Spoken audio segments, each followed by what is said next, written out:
Chocolate! Who doesn't love chocolate? I love chocolate. You probably love chocolate. I mean, if you don't like chocolate, there must be something wrong with you.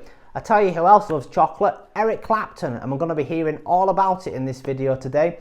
So grab yourself a box of Macintosh's Good News, although I don't think that's a thing anymore, and get yourself comfy. Welcome back to the White Album in Depth. This is episode 27, Savoy Truffle.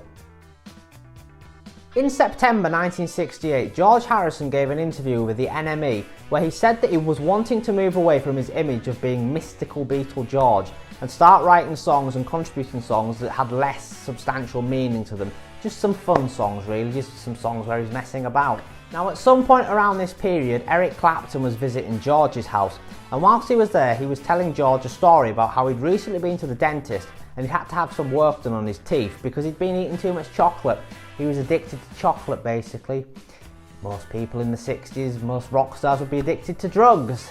Eric Clapton's here addicted to chocolate. So during this visit, Eric would actually start eating some of George's chocolates from a box of Macintosh's Good News chocolates. And yeah, Eric doing this would inspire George to start writing a song about it, about Eric's chocolate addiction. Just a light-hearted bit of jesting, I suppose. And this would be the song that would go on to become Savoy Truffle. So yeah, it was basically inspired by Eric's chocolate addiction and him nicking some of George's chocolates. Wouldn't be the last thing that Eric would nick from George either, but they still remained friends. So whilst writing the lyrics for the song, George would actually take them directly from the box of Macintosh's Good News chocolates that he had. So basically he's just name checking all the chocolates on that box. However, George would invent some of the chocolates that he mentions in the song. Cherry cream, coconut fudge and pineapple heart are not mentioned on a box of Macintosh's Good News chocolates. So George would also receive assistance in writing the lyrics from Apple press officer Derek Taylor. Now Derek would contribute the line about, you know, that what you eat you are. So yeah, that came from Derek. George would also reference Paul's song Obla-Dee Obla-Da, which obviously comes earlier in the White Album. I've done a video on that too. Now some interpret this as being George's way of saying he doesn't like the song, him getting his feelings across. You know that what you eat you are, but what is sweet now turns so sour, we all know Obla-Dee Obla-Da. You know, maybe that's people reading into it too much, but it does sound a bit like that's George getting a dig in, saying that he doesn't like Obla-Dee Obla-Da, that sort of thing. A dig in it. Don't know what that's supposed to be, but yeah.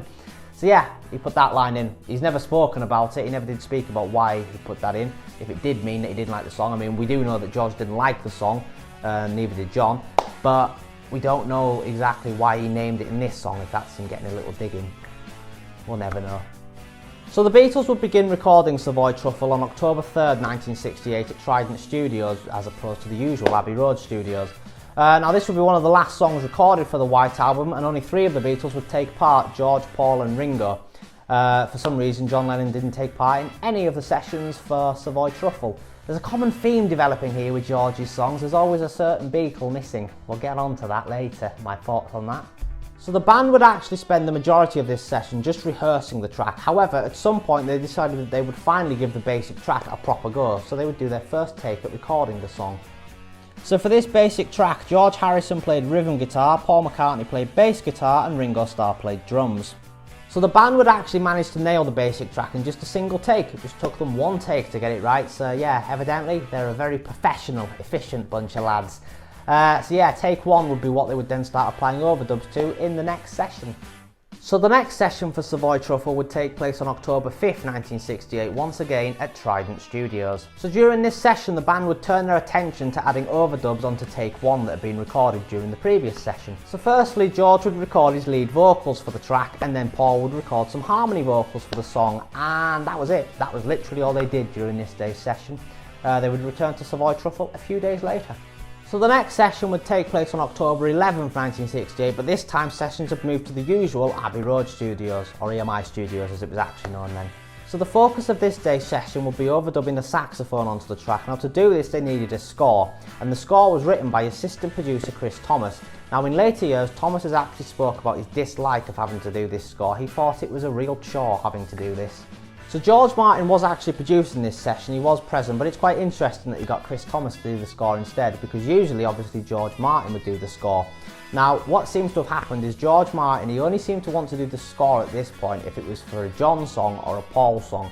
At this point George had never really had any score written for any of his songs, he'd not really had any orchestration or brass or anything like that on any of his songs. So yeah, George Martin didn't really see George Harrison, at least at this point, on the same level as John and Paul. So he didn't really want to bother doing a score for his stuff. So when this one needed a score, he just sort of passed it off to his assistant, Chris Thomas, because he thought, I'm not doing that, I haven't got time.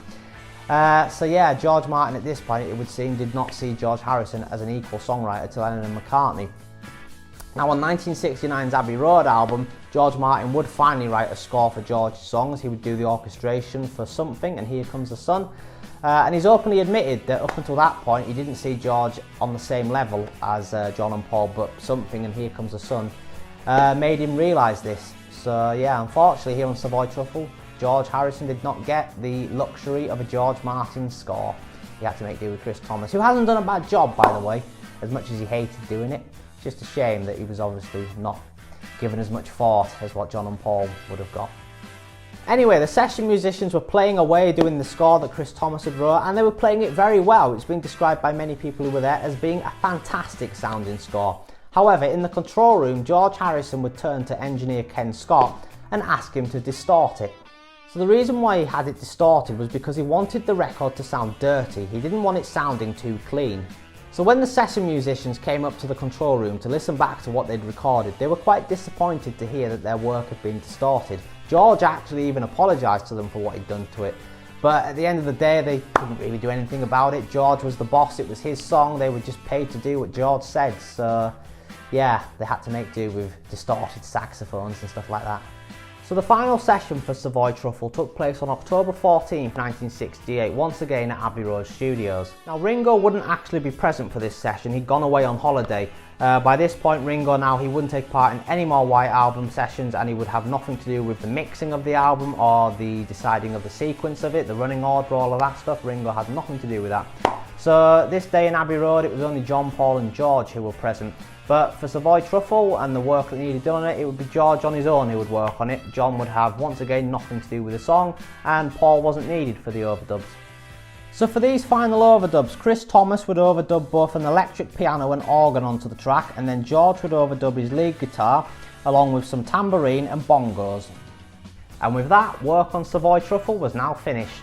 The White Album was released on the 22nd of November 1968, and Savoy Truffle will be the third track on side 4 of the album. It was also the 27th track overall on the album. It was also George's 4th and final song on the White Album, so that's it. We've now covered all of George Harrison's songs in this series. That's on the White Album, that is. We've not talked about absolutely every George Harrison song under the sun. I bloody love this song. It's always been one of my favourites on the White Album. It's just such a fun song. You know, the last few albums, George's songs had all been quite serious. They'd all been quite philosophical, I suppose. But with this, George is just letting his hair down. He's just having fun. And George, you know, he's a very humorous, or he was a very humorous man. And this is him just letting that humour out there. I mean, who else would write a song about Eric Clapton's chocolate addiction? Now, I've said previously that out of George's 4 songs on the White Album, Long, Long, Long is my favourite, and I stand by that. That is still my favourite of all of George's tracks on this album. But Savoy Truffle is a very close second. If you care what my rankings are, it will be Long, Long, Long, Savoy Truffle, While My Guitar Gently Weeps, and Piggies.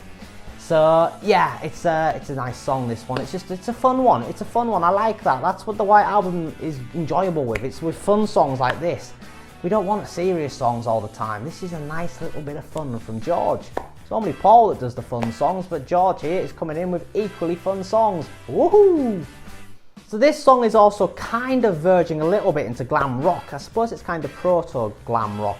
Now glam rock would obviously become a thing a few years later. It become much bigger in the early 70s with the likes of Slade and bands like that. But this is kind of George doing it a couple of years early. It's not like full-on glam rock, but it's kind of verging a little bit into it, especially the way the brasses, the saxophones, that distorted sax anyway.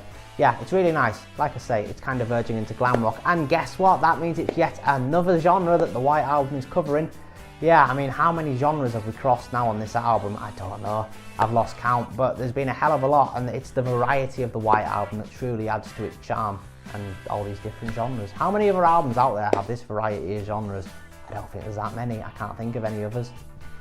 I do love the orchestration on this song as well. I think Chris Thomas did a brilliant job with the score. I know he didn't like doing it and all of that, but if he's watching, I don't think he will be, Chris. But if you are, you did a great job here. Be proud of yourself. Gold rings on you. Gold rings on you, man. Hi, it's future me interrupting past me, although by the time you see this, it's all in the past.